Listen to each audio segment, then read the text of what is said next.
Okay guys, so what I'm going to do, I'm going to start taking some of these parts off, and then I'm going to pull everything out and show you the whole process. I'm going to save this right here because somebody, like I said, might want to use this, and I'm just going to set this stuff aside, get it all out of the way so I can work on this and see what we got to deal with. See, these just rusted, just pops right off. But I'm saving these as well because those can be restored. I just don't have a use for it. So we'll get all these out. Pretty interesting how they did this, how they built this thing. Now in the 20s and before the 20s, in the 1800s, they built all of these stoves out of cast iron, I'm pretty sure. Did a little research on it. And this one was the consumer one that they could sell at Sears out of the catalog. And then we'll post that up here. You'll see the picture come up. I'll show it to you. It's not exactly, but it's the closest one that we could find. So if this thing was really rusted, like this enamel when it's coated, usually that doesn't rust. It's just right around where the metal is. So I'm going to restore all that, and we'll see how it comes out. If I can get all this out. See there? That's just metal. I can duplicate that, no problem. Get some sheet metal. We'll set these over here. These racks, I'm going to restore and keep them. Somebody may need racks for a stove like this.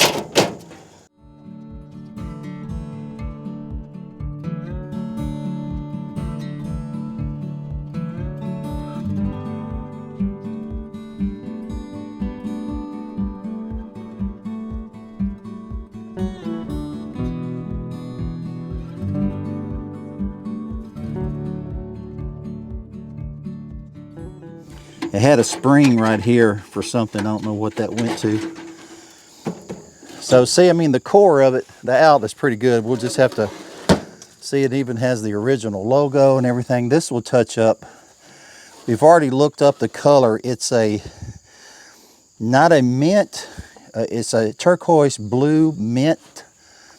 We've looked up the color code, and we're going to try to epoxy this with the porcelain. I've got to sand this, and because that's got a smooth finish, and some of that'll buff out. Up here is where it's rusted, so that's going to be a wire brush and a Dremel. So this door I've got to fix. I'm not sure how to get these out yet. I just got to pull all this out. I'm going to take this off, and I have to get me a drill and come back. So anyway, so what I'm going to do, let's see how this is in.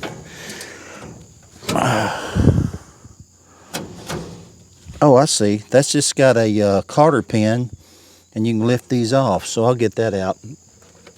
I'm going to take my Sawzall metal blade, and I'm going to cut these burners out. And because they're useless, they're completely gone. Look, you can even see the wick. You know what?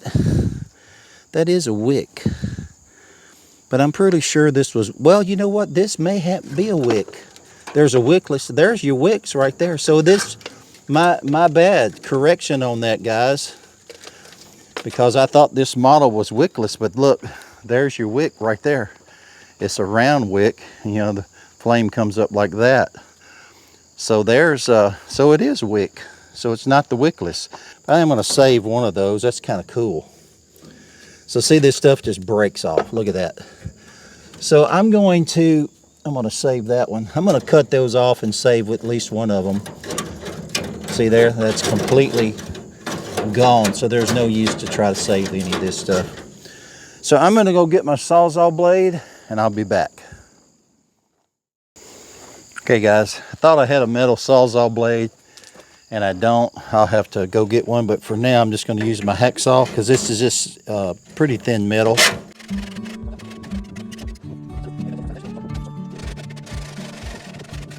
I'm back, and I did find my my grinder.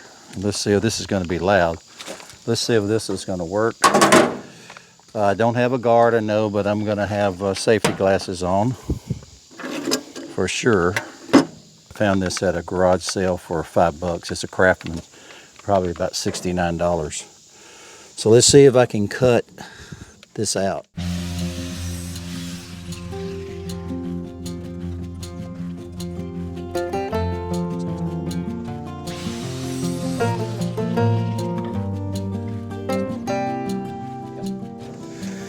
So see, those things had a little plate.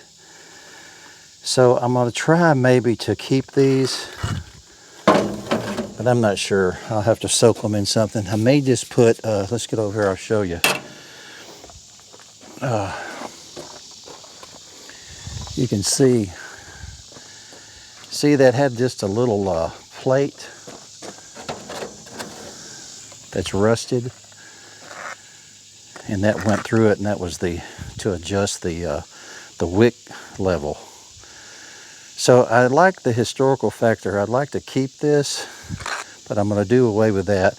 Somehow, what I'm thinking about doing here is taking a piece of nice oak or pine to match the floor and put it behind these, like right here, cut it this shape and put a piece of pine, and then keep this just as decorative, and then somehow get a nut or some way to fasten this and cut it off right here. And it's just for looks. So I'd like to keep these, even though that they're kind of messed up, I still like to keep them. So I'm going to go ahead and cut all these off, and then I'll show you what it looks like.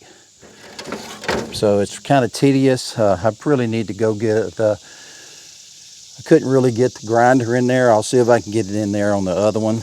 But as you can see, this top piece right here, it's kind of hard to get around it. So I'm going to try to cut that out, and I'll show you what it all looks like once I get them all done. All right, guys, so I decided to wash this thing out.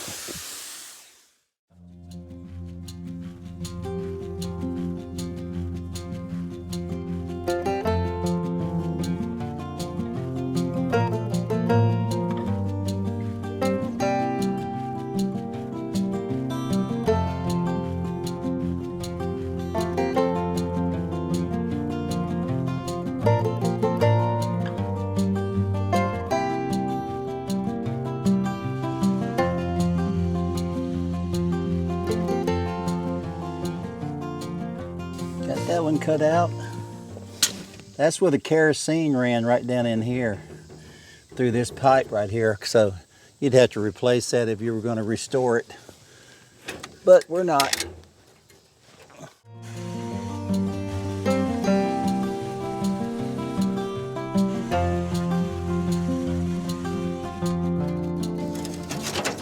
There we go. All right. Just going to leave that, and then I'll coat it with that, that rubber flex seal. I'll replace this piece right here with wood. I'll leave it for now. All right, I got this burner here to get now, and that'll be all of the burners. Let me reposition the camera. I'll be right back.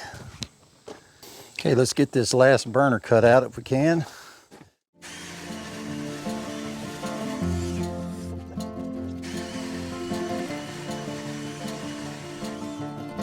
I got all these cut out, and I probably saved one of them. So basically that was the burner, and see the wick right here, and that's what these little handles did. They turned and the wick would come up, and it set like this, so in there somehow like that. So that was the canister surrounding it. So that's kind of cool that the wick is still in there. Isn't that wild? So anyway, I'm just going to take a picture of all this and to show it, throwing all this away. I won't need it. And I'm going to put these I'm just going to put these in some solution to take the rust off, and then I'm going to coat them with that Flex Seal black stuff.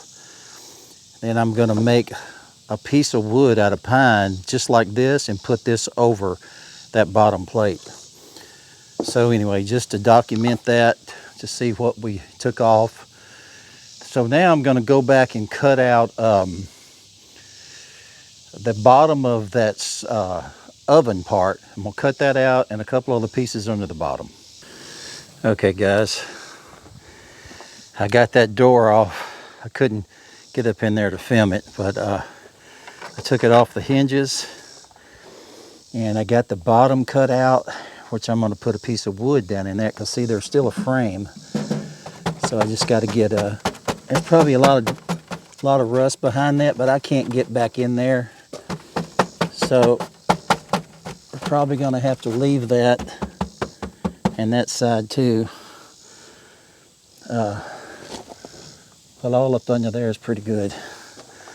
So I've been sanding this. So got all the burners cut out.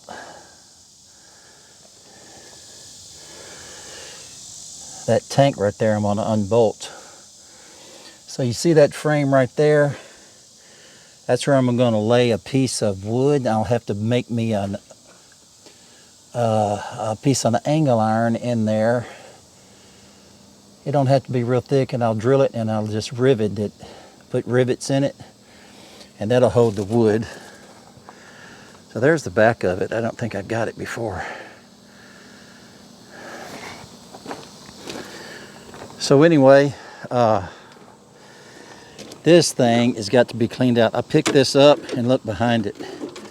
It had dirt dauber nest all behind it. So I got to take this and wash it out. Get that cleaned up. Somehow finish that metal. Okay guys. Screws over here are rusted. But the way this panel just kind of slips out like this from behind, and it's not in bad shape. So I may put these back in because you could put some wood and make some little shelves. So I'm going to save that. Let's see if I can get this one out. Yeah, see, they just slide out like that. I'm learning as I go, guys, because I don't know anything about this thing. So let's set these over here. So there's what that, look at that. Look at the dirt daubers. Oh, so there's the spring that was broke. I won't be, well, yeah, I will be needing that. Let's see. So we'll have to redo all this. I'll leave that intact right now. Wow. That's all good, that's all good. So we'll just have to put new springs in here and attach it back there so this, when this goes up, or figure out another way. We could make a little magnet right here. We might come up with a different way to get that door shut. We'll come up with something because this is all rusted and I'm gonna have to take it out. Continuing on, I took a break and came back. You can see before I had that box in there where that tank was for the kerosene. I got that box cut out. And all that white stuff you see, I've got some lucite naval jelly rust dissolver sitting in there, pulling that rust out. And I'll come back and take a wire brush and get that off. I went ahead and took all this out, all those hinges for the, I had to cut those out with a sawzall. Not going to need them because I'm going to mount this a different way. So you can see all that's in pretty good shape except for right down there at the bottom. And these doors are pretty rusted, but I'm gonna finish those out with some more metal on the ends there. So you can see that's that box. I'm going to leave that frame right there for that box where that kerosene tank was, and I'm going to make me a little tray and make me a little drawer right in there. Went ahead and sprayed some of this Flex Seal in the back. See, that's going to look really nice. Kind of protect all that. And I'll also do that Flex Seal all up in here once I get that rust off of there. So here's all the stuff that I took out and cut out. All of that came out. It's going to be thrown away. The only thing I think I'm going to save are these racks. These one on the side in there, I'm not going to put these back in because I'm going to use that. And those racks I may save just in case somebody wants some parts or something for it. But I'm going to get that rust off right there. Those are in actually good shape. All that porcelain's in good shape. You just got to get the rust off of all that. And get these doors to shut good. I'll align everything and get it all. So right now they won't stay shut because it's on an angle. So that's it, guys. We'll be back with more on this, and next step will be to start getting the rust off, and I'm going to start painting this right here. And the good thing about it, this is not going to be used for a stove, so I don't have to heat temperature or anything with paint. So I'm going to touch all that and clean up that. Some of the this thing is going to be hard to get off. That's a temperature gauge. It's kind of hard to get off in there. It's got some screws in there that are rusted. So I've got everything setting right now with penetrating oil. So that's the first step, guys, and probably be a 2 or 3 part video. This is part 1, and I'll come back and we'll continue. Oh, I forgot the door. There's the door that I cleaned up, and I took the back off. I just got to get that little piece off, and then I'm gonna get all the rust off, and I'm gonna frame that with wood so I can put the handle back in. I'm gonna take these screws out, and I'm not gonna fix everything perfect. Has some character to it. There might be some. I'm gonna fix all this and try to match it with epoxy, but it's old and I want it to look old, and it's going to be functional. So like I said, I'm going to put my piece of wood down in here, but I'll get it all sealed so none of the rust comes off or rubs off. So guys, thanks for joining me right here at our Backwoods homestead on the stove to kitchenette conversion. I guess that's what I'm calling it. And I will see you on the next video. Thanks for joining us right here at our Backwoods homestead.